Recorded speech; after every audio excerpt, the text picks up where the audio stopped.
Hello, this is the revision podcast on Thatcher and Society. Let's start off with education.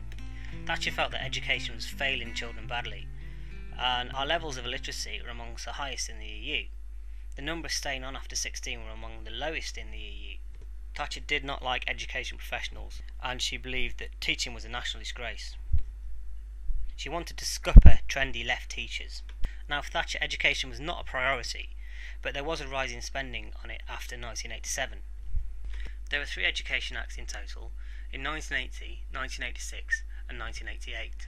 The 1988 one was called Gerbil, the Great Education Reform Bill, and that was under Ken Baker, where Whitehall and the government grabbed control of the curriculum, calling it the National Curriculum, which centralises the way that pupils are taught in primary and secondary schools. Independent state schools were set up outside the control of local councillors. These are called Great Maintained Schools, and they were rewarded with a small bribe. So overall, Thatcher brought in greater financial control, increased central government control, decreased local government control. You could opt out of local government control and become grant maintained, but only 70 did. She set up Ofsted. She wanted to increase the parental choice of schools and introduce targets and league tables. She introduced the GCSE and the national curriculum. In universities, city technology colleges were set up, but there were only ever a few. University lecturers lost historic academic tenure, which is where they could have a job for life. Now, Thatcher's relationship with universities had always been quite thorny, and in 1985 Oxford refused her an honorary degree, which was a real shock because she was the only Oxford-educated Prime Minister not to get one. And this was because she cut funding for them. She'd actually increased the numbers of going to university drastically, although they weren't necessarily well provided for. She introduced tighter inspection controls, and in the 1987 election, 2/3 of students voted against her. In health, the money was to follow the patient. Hospitals sold their services, and local doctors, on behalf of the ill, bought them. It wasn't a real market though, because there wasn't enough choice of hospitals, or they couldn't refuse patients treatment. But it tried to introduce private sector practices into public sector.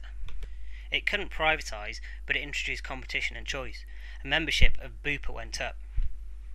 Now, the Treasury seized control of budgets and contracts, and the new technologies meant more government, more money was spent, more than in any previous government. They weren't helped that there was a rise in people over 60 and that people didn't want to actually pay taxes for them. In welfare, there was a rapid rise in those on benefits, but universality was ended. Thatcher thought that she'd failed in welfare and not been radical enough. In immigration, racism was on the rise. Thatcher did nothing to stop it really, and some people said it's part of the cause of the riots in the early 80s. The National Front were certainly active in London, and immigration continued. Thatcher opposed to it, as set out in the 1981 Immigration Act. But these immigrants made a valuable contribution to our economy. Extra-parliamentary protest movements were rife, partly because of the weakness of opposition from the Labour Party. The CND had a resurgence after cruise missiles were stationed at Greenham Common, and there was a whole camp set up there, mainly women. Other extra-parliamentary protest movements included Shelter and Age Concern, and the Church of England actually wrote a report called Faith in the City in 1985, which was controversial because one of its conclusions is that much of the blame for the growing spiritual and economic poverty in British inner cities was due to Thatcherite policies. Direct action continued. The Animal Liberation Front switched to eco-terrorism in 1982, and support for Greenpeace and Friends of the Earth rose. There were quite a few riots in the 1980s. In 1980 there was rioting in Bristol. In 1981 there were serious riots in Toxteth and Moss Side, with also ones in Brixton and in London. In 1985 there were football hooligan riots and anti-police riots in Brixton again. In 1986 there were prison riots, and in 1990 there were the famous anti-poll tax riots. Football hooliganism was a major problem in the 80s, and Thatcher set up a war cabinet to combat it. This called for stiff sentences. The low point was the high school disaster in 1995, causing the death of 39 Italian fans in Belgium. After the Hillsborough disaster in 1989, all-seater stadium were introduced in 1990, which solved a lot of the problems. In the riots in the early 80s, the SUS laws, the stop and search laws, SUS standing for suspicion, they were causing much discontent among certain sections of the population, particularly black and ethnic minority communities. And they felt that police were using this law particularly to target them. So police racism can be seen as another factor for the riots in the early 80s, as well as the poor economic conditions.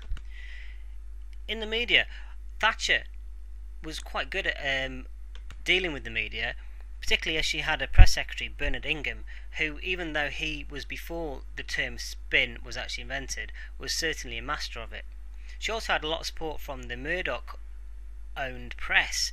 The Sun were especially pro-Thatcher and backed her in many occasions, and some have said that it even helped her win elections, although the main one, the Sun What Won It headline, is taken from the 1992 election with John Major after Thatcher's demise.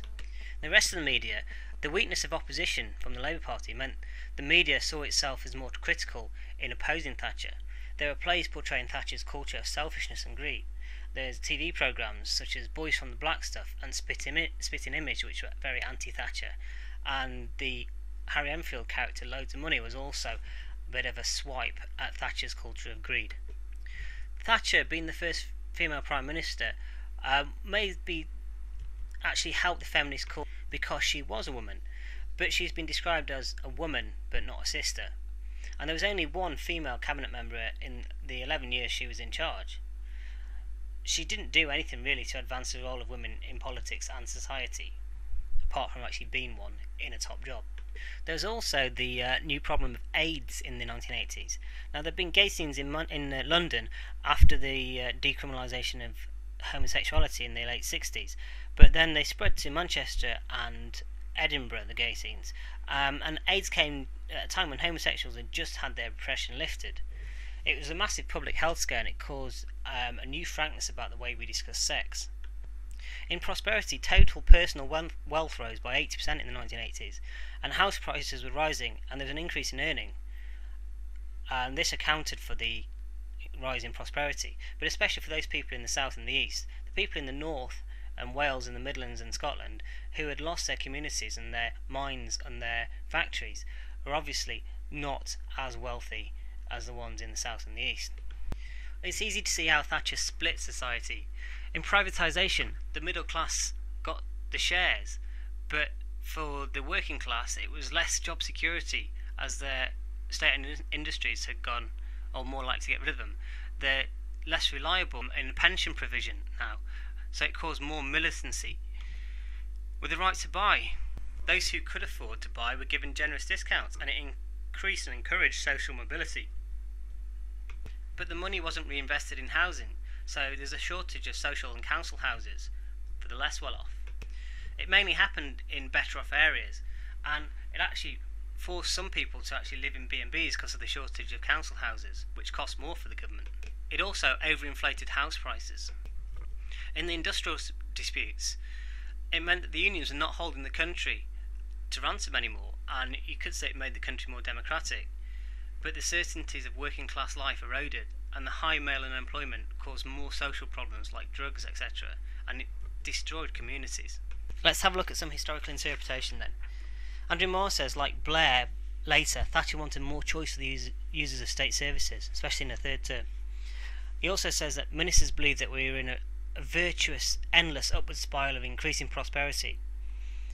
Moore says that the schools that had opted out found that they were under tight central control. Moore says that Thatcher said she was trying to pull the state off people's backs, but she bustled around doing more and more, and he believes that Thatcher wanted a remoralisation of society. Thatcher herself said, "I think we've been through a period where too many people have been given to understand that if they have a problem, it's the government's job to cope with it. I have a problem, I'll get a grant. I'm homeless, the government must house me." They're casting their problem on society, and you know, there is no such thing as society. There are individual men and women, and there are families, and no government can do anything except through people, and people must look after themselves and must look to themselves first.